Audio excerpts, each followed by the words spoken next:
Outdoor Genetics podcast. It's just a clip. Yeah, I could honestly say right now it's sort of like a lull in the action. Mm-hmm.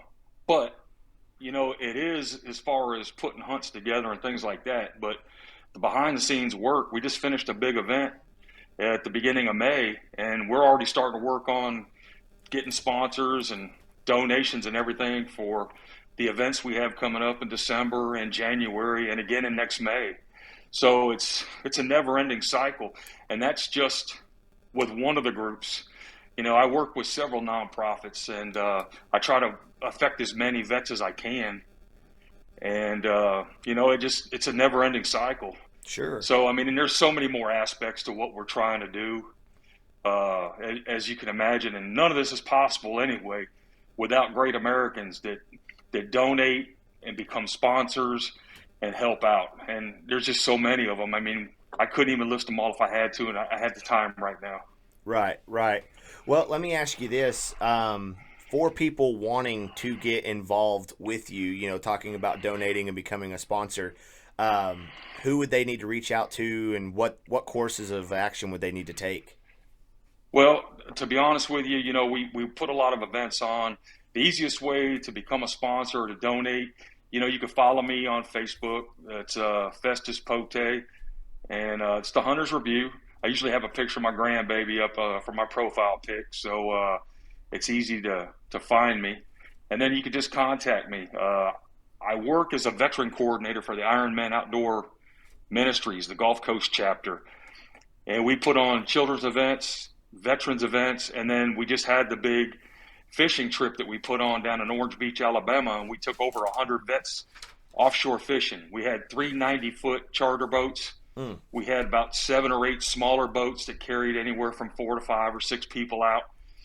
The vets get to show up on a Thursday. They check into free lodging. They go to a banquet on Thursday night. They're fed. There's a live concert.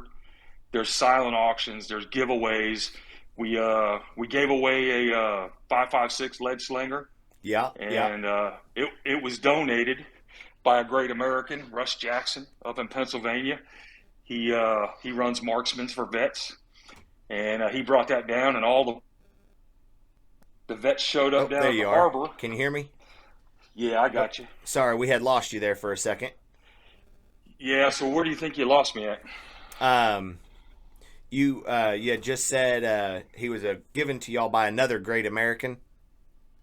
Yeah, Russ Jackson, Marksman for Vets out of Pennsylvania, came down to attend the annual Heroes on the Gulf fishing trip. He was a Navy guy. Mm-hmm. Navy guys need love, so there's no harm, no foul with Navy guys.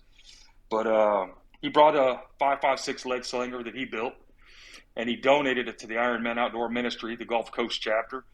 And all the money raised from that raffle went back to the Ironman to help fund future events.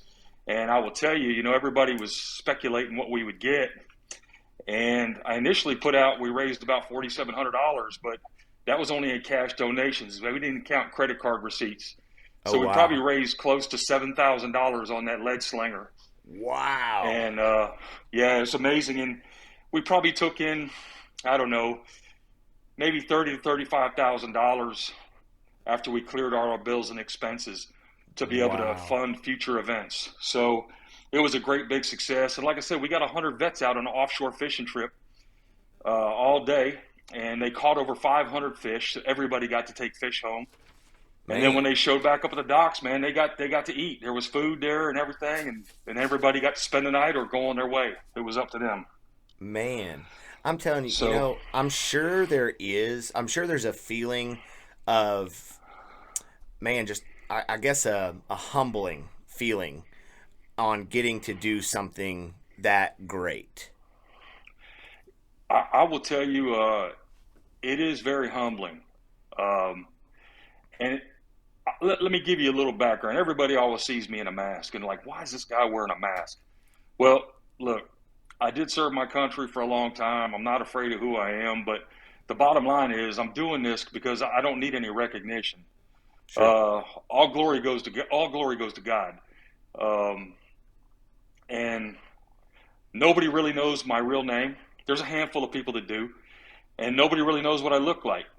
And it started off as a joke, and it kind of took a life of its own. Now, I will tell you that at the fishing trip, I wore a different mask all night long for the duration of the event.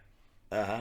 And on that Friday when we showed up down at the dock, I was able to take my mask off and allow people to see what I really look like. Uh-huh. So that was pretty good. I bet it But came to I just as a shock to some of those people. yeah, it does. And I just ask people, hey, do me a favor if you can.